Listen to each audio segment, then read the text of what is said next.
Good Friday morning. It's Friday. We made it through this whole week. All right, today I'm going to read chapter 20 called Bounder. Remember, Bounder is the kit's father. We haven't seen anything of him. We've only heard of him before, so we'll see. Also, I am recording this at 10:15 a.m. And in just about 45 minutes, I hope to see all of you on our Zoom classroom. So click the link in the Google Classroom and it should take you to there. Remember, when you get on, everyone's going to be muted. And then I will unmute as we get into our meeting. Okay? All right. Here we go. Chapter 20, Bounder. Toward the other end of Dimwood Forest was a small, shallow glen, all but circular in shape.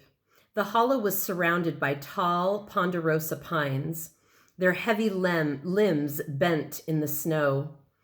Near the center of the place, like the hub of a wheel, was a rock. Atop the rock, bathing in the warm sun beneath the blue sky, was a large, handsome fox. It was Bounder, the father of the three kits. Head high, majestic tail curled above his body, Bounder was in perfect repose. His coat of ruby red fur was as thick as summer grass. His paws were powerful. His noble face, long and pointed, bore deepest eyes and sharp whiskers.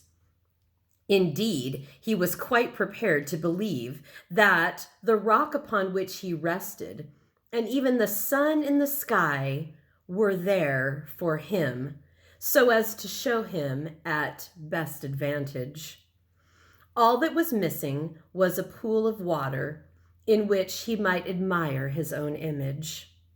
A few days ago, Bounder had heard a rumor that the humans at New Farm, at the eastern end of Dimwood Forest, had built a brand new chicken coop. The coop was full of plump chickens, or so the fox had been informed. With visions of many tasty meals in his future, the fox was determined to visit the coop. Just thinking about it made him lick his lips in anticipation. For Bounder did what he wanted, how he wanted, when he wanted.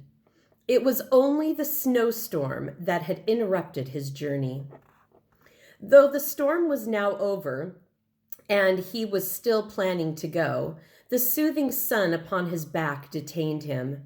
The warmth provided such sweet contentment that he had shut his eyes and given himself over to random thoughts. Even as the fox's eyes were shut, his ears were working, listening to the sounds of the forest, on guard for the slightest hint of any disturbance to which he should attend. As time went by, he caught the sound of a mouse burrowing under the snow. Bounder decided the mouse was not big enough for him to bother with. Not long after that, he was certain a baby rabbit was hopping by the rock. Though the fox knew the rabbit was easy prey, once again he decided that the animal's small size, did not justify making any effort to catch it. It was his awareness of the young rabbit, however, that caused him to think momentarily about his wife, Leaper, and his three kits, Nimble, Tumble, and Flip. Regarding Leaper, Bounder had no great depth of feeling. When he thought of her, it was to acknowledge that she was a good mother to the kits of his. That, as far as he was concerned, was the only thing important about her.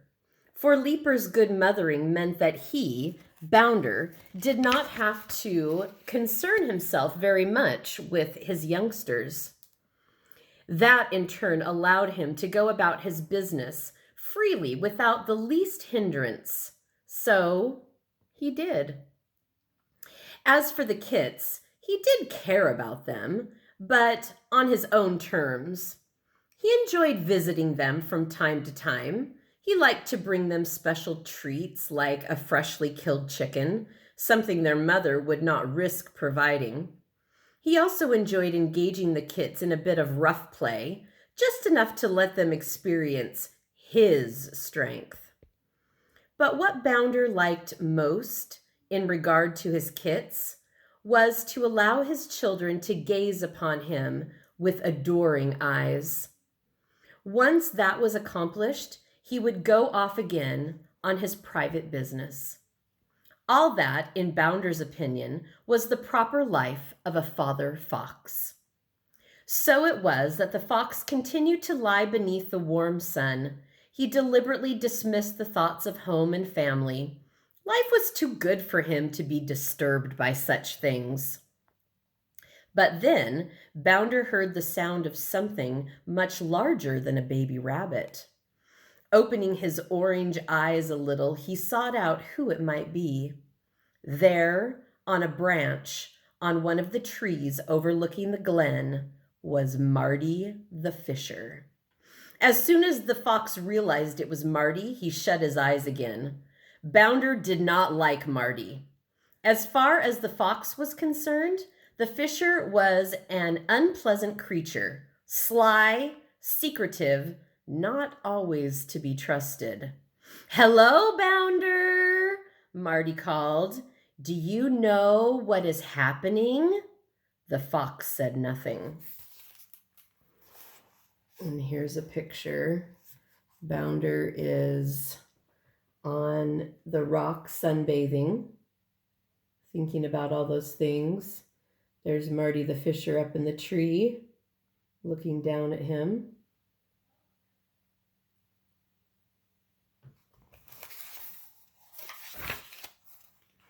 "Well then," the fisher said, "my guess is that you don't want to know what happened to your wife, Leaper, and those 3 kits of yours who go by the names Tumble, Nimble, and Flip."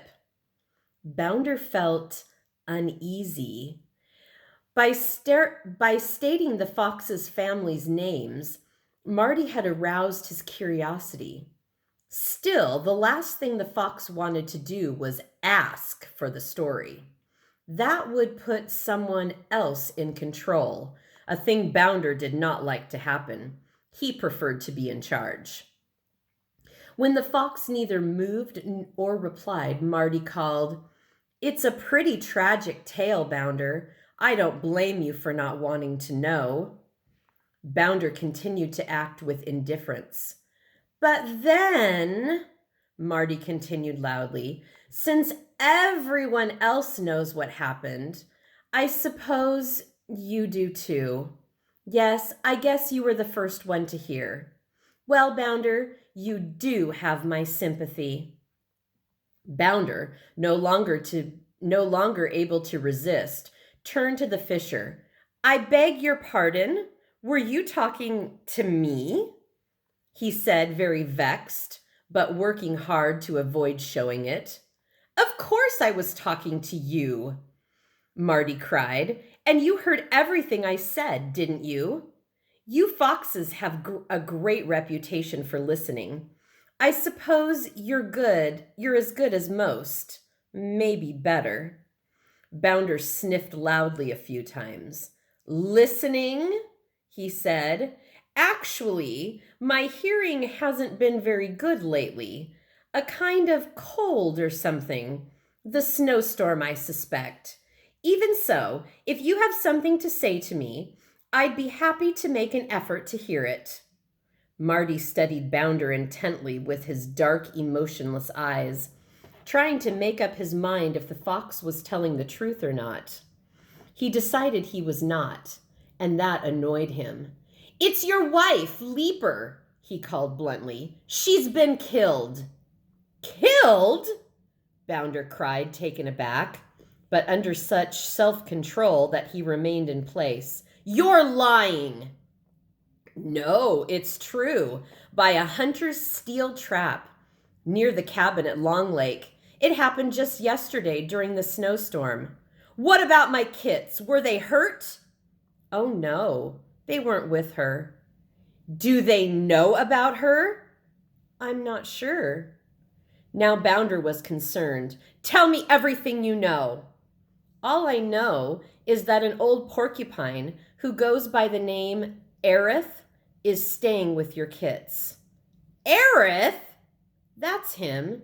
He seems to have moved into your den." "In my den?" Bounder cried. "With my kits?" "I think so."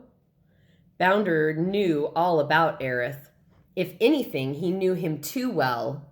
Little more than a year ago, he had been chasing a mouse through the forest when she ran into a hollow log to escape. The log proved to be Aerith's home. Though all Bounder had wanted to do was eat the mouse, porcupines, he knew, were not meat eaters. Aerith had slapped him with his tail, giving him a noseful of painful quills. So yes, Bounder knew all about Aerith. He disliked him intensely. Do you remember when the fox was chasing Poppy in that first book? That was Bounder. "Those are my kits," the fox growled. "That porcupine has no business with them. None. What's he doing there?" "I think," Marty the Fisher said, "he's pretending to be their father." "Their father?" Bounder exclaimed. "Are you making this up?" "Not in the least. And quite a happy family they've become. That's all I know." So saying, Marty the Fisher retreated among the branches of the tree. He was deep enough for Bounder to lose sight of him, but not so far away that he could not watch the fox. Bounder was thinking hard about what he had heard. Could it really be true? He asked himself. If true, it was a dreadful thing that had happened to Leaper. He truly regretted it. He did. But at least his kits were safe and being cared for. As far as Bounder was concerned, that was the most important thing. Regarding Aerith the porcupine, Bounder grinned. It served the old porcupine right for being such a busybody. What a perfect revenge on Aerith. The old porcupine taking care of his kits, acting like their father, until, of course, he dismissed them. The more Bounder thought about it, the more it pleased him that his old foe should be stuck with the job of taking care of his children. Serve the porcupine right.